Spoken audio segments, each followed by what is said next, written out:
Hey guys, Jennifer McCune here, coming to you live from beautiful Virginia after all of our snow. And I love doing these interviews of so many amazing entrepreneurial women that I have met on this journey of entrepreneurship. So today I'm going to be interviewing one of my friends who I had known about for a while, but I got to meet in person when I earned this fantastic trip to San Francisco and Sonoma a few weeks ago. So she's going to be coming on now.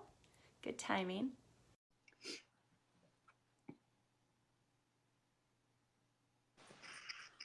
Hey, Romelyn, how are you? Hi, This is so great. I love technology. Isn't this fantastic?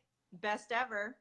So I was just sharing how you and I met like a few weeks ago. We had known about each other prior to this, but had never met in person. And one of the things I love about this business, and your story is so great. A lot of times when we talk about wanting to start a side hustle, it's hard because we think about how busy we are, and you Mhm. just exemplify that.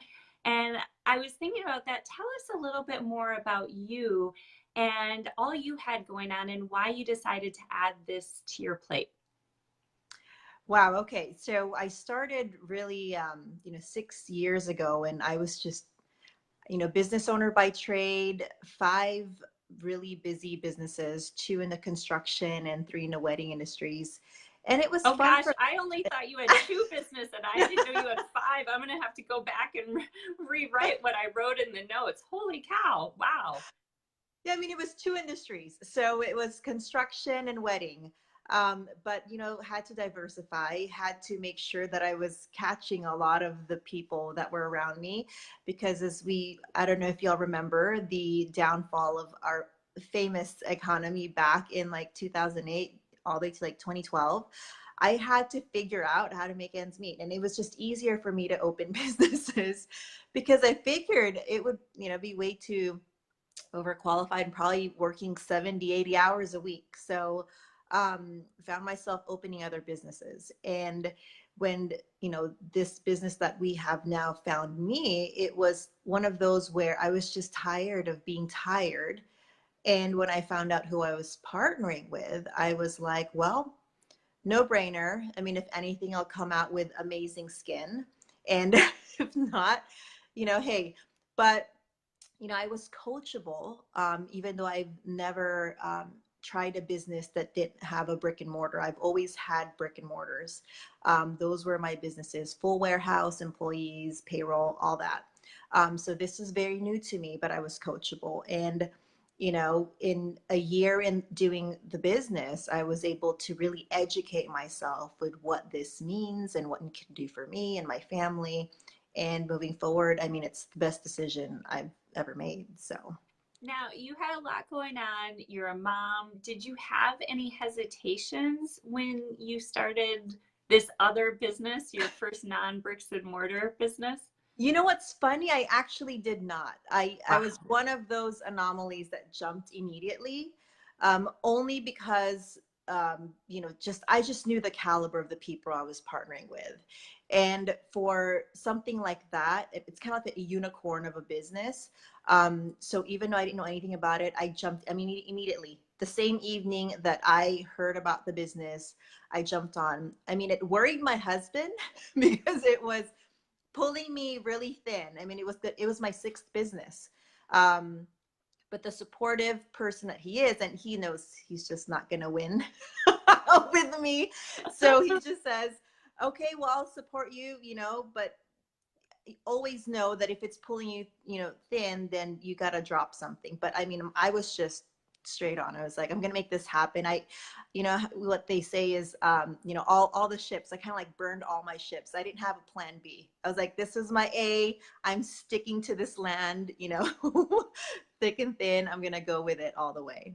So, what were the things that were so poignant to you that you're like, I don't even have any hesitation. I'm just doing this? What was that for you? Well, for me, it was just, again, I cannot express enough just the caliber of the people that I'm partnered with, and something that's, everyone knows who they are. I was not a salesperson per se, but what I did know is that it was a product that was already made under glass, and they just kind of like pulled out. So I didn't have to sell anything because people already knew about it. So it wasn't a product that I had to show people and tell them about, it wasn't that. It was really like, look, everyone knows what these are and what they do. Like, the stuff works. So that was why I didn't have any hesitation. And with the guarantee of it, I was like, why not? Right, right. I agree 100%. That's fantastic. That's wonderful. When you have these amazing doctors who are backing us, it just seems like a no-brainer, Yeah. 100%. So, we just got back from this amazing trip. You've earned so much along the way. Uh, it's just been such a fun ride. What would you say has been the best part for you? For me, it was being able to dream again, being able to be this little girl and get giddy about things. You know what I mean? Every time you earn a gift or you receive a gift or just the commissions or the bonuses. I mean, it's just being that girl like, ooh, what can I do next? What can I think of next? That, and also the best friends I've met along the way. Like, you and I would have never met if it was for Right. this. And just the people that are surrounding you that are constantly lifting you up. I mean, it's uncalled for. And I mean, I was in the construction industry where it's like mostly male. You don't really get a lot of the pat in the back kind of thing. And then the wedding industry could be cutthroat. I mean, not a lot of people want to be friends with you because maybe you're stealing a client or whatever. I don't know.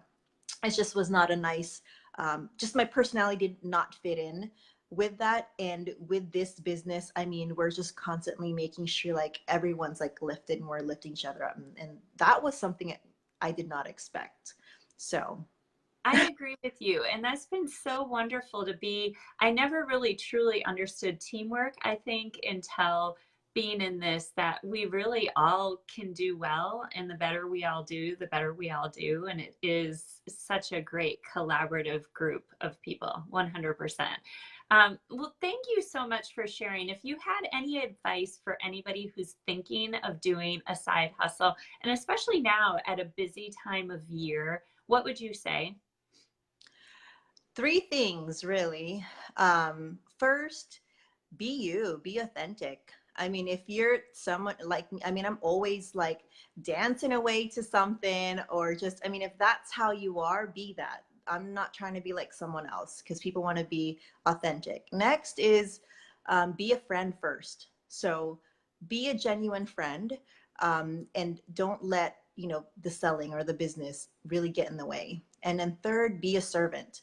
Make sure to serve, and not just your friends, your family, but also in your community, because the giving really goes a long way. I'm huge about karma and what that gives. So the more really being of a servant heart is really a way to go. So those are the three things. I mean, it may seem like it has nothing to do with business ownership, but those three really go a long way and will help your business along the way. I love that. Well, thank you so much. And thank you so much for sharing your story. It's You're incredible. I'm welcome. so glad to have met you on this journey and so excited to be one of your biggest cheerleaders. So thanks, Romelyn. Likewise. Thank you so much, Jennifer.